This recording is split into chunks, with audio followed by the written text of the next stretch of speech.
Hello there, Ritz, and welcome back to GMC. I thought I'd use this opportunity to give you a little bit of personal feedback on your playing. I did check out your YouTube channel and your latest videos, and I really like what I'm seeing. I can tell you're being serious about your playing. I can hear some great tone there. I can also see some serious efforts on, bending vibrato. So just keep at that. That's really good. The one thing I think could improve dramatically the impression I get from your playing is the way you approach the faster runs. Basically, what I'm seeing is something that's very common to a lot of players out there who are sort of working hard to up their level, and it's that basically the faster runs lack some precision, and they don't lack precision because you don't practice them hard enough. I can tell you're working hard on them.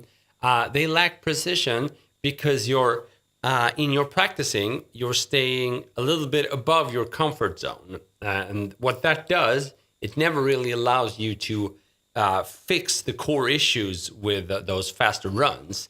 Because as soon as you somewhat feel like you master a run or a technique or whatever, you're sort of upping a little bit more. So you're always on top of what you manage to do. So that results in you, you're going to feel you're doing some progress, but you're never going to be able to fix the nuances that make up for a pro-sounding run. So basically, that's what I want to address here. So, the theoretical solution here is just to, instead of, if this is your comfort zone, instead of being here, you want to be here, right? So how do we achieve that? And what are the benefits? Well, it should be simple, right? You just play slower. But in order to do that, I think we really have to realize what that's going to give us. Basically, what it does, it allows us to be totally relaxed when playing. And this is a theme I constantly come back to, but it's essential to performing well and getting good technique and avoiding injury and, all that essential and good stuff. So when I practice a slow run, or if I detect a problem with a fast run, rather, let's say I'm trying to do, I don't know what, something, and, for some reason it's not working for me, the first thing I try is to play it ridiculously slow and see if that gives me any problems.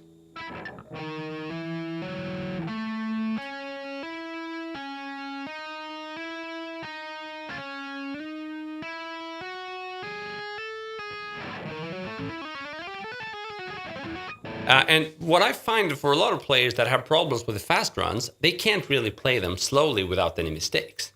And when I confront them with this, they're like, no, why should I be able to do that? That's not my main concern. I'm focused on playing them fast without any mistakes.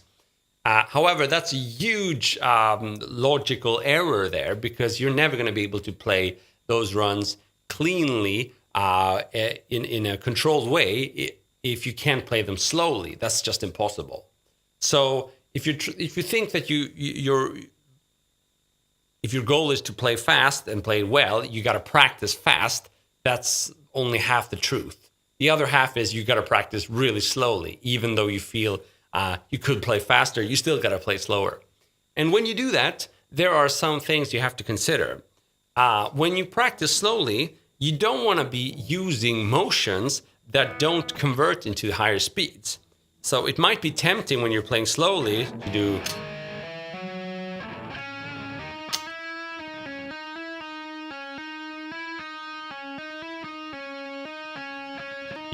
move your right hand a lot and just because you can. And sometimes that's right, because a big right hand motion can give you cool tones, actually. But it's not right if your goal is to prepare yourself for the faster runs. Then you gotta make sure, even at the slow tempos, that your movements are small. You can almost not see my movements there, or you can, but it's not. Okay, so I make sure that the movements are so small, I will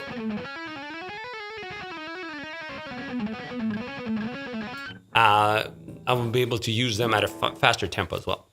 Okay, so just to wrap up the key concepts here, if you want to play fast, you gotta spend a lot of times below your comfort level. Okay, don't push your comfort level constantly.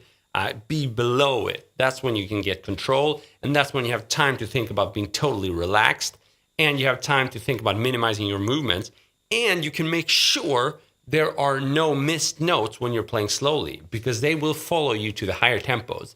And RIDS, I think that's what I'm seeing in your case. There are a lot of hand sync issues and missed notes in your faster runs. And trust me, you're going to get totally rid of those if you make sure you can play those runs without any mistakes at a slow tempo. And you make sure your movements are economized so they're as small as possible, both left hand and right hand. So, Rids, if you can follow this advice, I think we're going to see quite some progress there in a short amount of time, because people tend to think that, oh, no, I don't want to be working at a slow tempo because then it's going to take me so much time before I can play fast. But that's also a huge misconception, because what you're doing there is you're going back and you're actively fixing mistakes. So this kind of practicing is usually what makes you progress fastest if you haven't done it in a while. So it's not a matter of, oh no, I have to go back and it's going to take me so much time. It's rather a matter of, I have to go back, I'm fixing specific mistakes, and then as soon as I return to my usual practicing, wow, I'm going to notice a huge difference. So hopefully the spirit of this message comes through. And Rids, it's awesome to have you back at GMC. I'm really looking forward to seeing you more in the forum and your playing. Have a good one. Cheers.